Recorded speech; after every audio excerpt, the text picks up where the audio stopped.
Hey guys, welcome back with me again in this channel. On today's video, I'm gonna show you how you can leave a comment using GIF on your friend's Instagram post.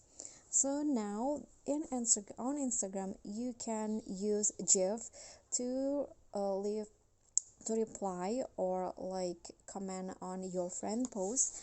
And here I've already opened the Instagram app, so I'm going to, let's say, comment into this post. I'm going to click on the comment icon.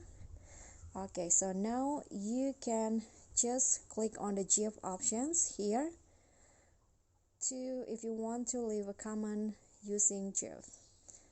Okay, you can see now you can just search for a specific GIF. For example, I'm going to add love GIF like this.